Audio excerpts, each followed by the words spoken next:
उन्होंने तो मेरा सवाल है, एक वो तबका भी है वे जड़ा आना है कुरान पढ़ने ना भी सवाब नहीं।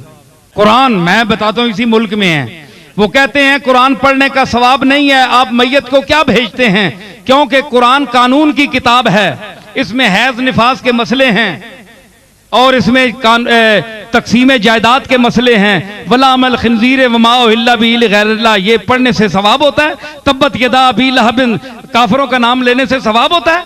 सुनो ना सवाल, सुनो ना, सुनिया ते चढ़ने हो तुसा ते भी कोई चढ़े ना, गल करो ना हो। तुसी जाने हो कुरान पढ़ो तो कुरान ते है एतराज है, हैज निफास ने मसले बयान करने वाला नाल सवाब है। सवाब तो चलो मौलवी साहब जागो, मौलवी साहब मक्खी बड़े वैसे मुंह ना जाके बया करो, रुमाल तो काड़ा सोना बदा है ने।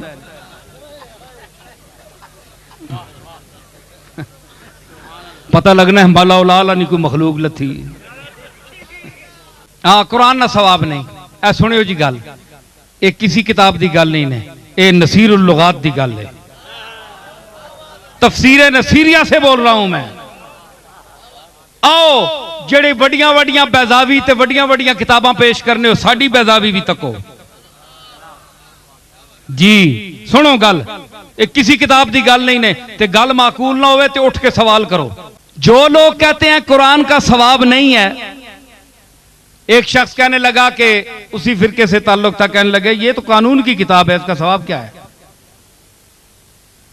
मैंने कहा नमाज इबादत है, आखिर बिल्कुल इबादत है। ये आप पढ़ते हैं तो इसका सवाब मिलता है आपको, मिलता है, मिलता है ना। ते उठने बहने ना सवाब होना है, वर्जिश करने हो, कदे खलो रहने हो, कदे उड़ विनने हो, कदे सजदे चले विनने हो, कदे अंगलियां चाहने हो, इंज करने हो। एक काम होया, तुसी मां ये दसो ना ये की होया। पैर भन के बाओ जी, पंजियां ने मुंह अगे होण, दसो ना एक शै वे, ते खाली तुसी उत्ते तले हो जो नमाज होवे सी, सवाब होना है कि नहीं। नमाज इबादत है, नमाज और इबादत का सवाब होता है। तवाफ करने से सवाब हासिल होता है कि नहीं, बोलो होता है ना। ते चक्कर मारने नाल सवाब होना है, ते एवें दुनिया चक्कर भी मारनी, सारी दुनिया में चक्कर च पई, उस चक्कर का सवाब है। शौत का, एक एक शौत का, एक एक चक्कर का सवाब है। नमाज का सवाब है जी। ते नमाज का सवाब है ना, अल्लाह सवाब देना है ना, फर्ज कीती अल्लाह कि फर्ज है तुसां ते नमाज, ते फर्ज वो नहीं जिसने इबादत होवे ते और इबादत ना सवाब होना है। अगर अल्लाह किसी चीज ना सवाब नहीं देना तो फिर मतलब है कि अल्लाह ते ईमान रखना भी सवाब ना बायस नहीं, बोलो ना। तो फिर तो सारा कारखाना ही हमें चक्कर है ना, मजहब जड़ा है। कुछ तो मनो, नमाज से सवाब मिलता है, नमाज इबादत है और हर इबादत का सवाब मिलता है। ते उठने बैठने नाल खाली होनी है नहीं, ते साबित होया कि उस इबादत ने विच के पढ़ने हो, तुसी सैफुल मुलूक पढ़ने हो या यूसुफ जुलेखा पढ़ने हो, कुरान पढ़ने हो। तो जो उठने बैठने को इबादत बना देता है, जो उठने बैठने को इबादत बना देता है और उस उठने बैठने को बायस सवाब बना देता है, वो क्या हुआ, कुरान हुआ।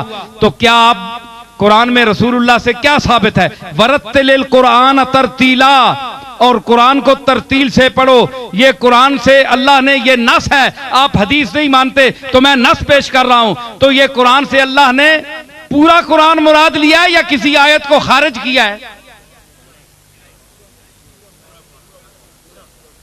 अल कुरान पर अलिफ लाम कौन सा है, पूरा कुरान मुराद है। वरत्तिलिल कुरान तरतीला, पूरे कुरान को तरतील से पढ़ो।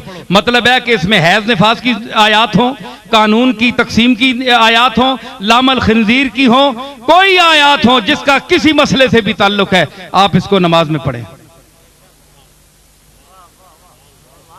समझ आई। तो जब नमाज में पढ़े तो आप कहें कि नमाज बायसे सवाब है कि नहीं, सब मानते हैं कि है। तो जो नमाज को बायसे सवाब बना देता है वो तो कुरान है ना। तो कुरान का न पढ़ना साबित क्या हुआ कि न सिर्फ इसका पढ़ना बायसे सवाब है, बल्कि ये नमाज गर है, नमाज को नमाज का दर्जा देता है, इबादत के मकाम पर पहुंचाता है नमाज को। तो साबित हुआ कुरान पढ़ने से सवाब मिलता है, मैयत को भी मिलता है, जो पढ़ता है उसको भी मिलता है। बल्कि याद रखिए, जो कुरान लफ्ज़न नहीं पढ़ सकता वो कुरान खोलकर कुरान मजीद की आयात की जियारत कर दे, उसकी आंखों को भी सवाब मिलता है।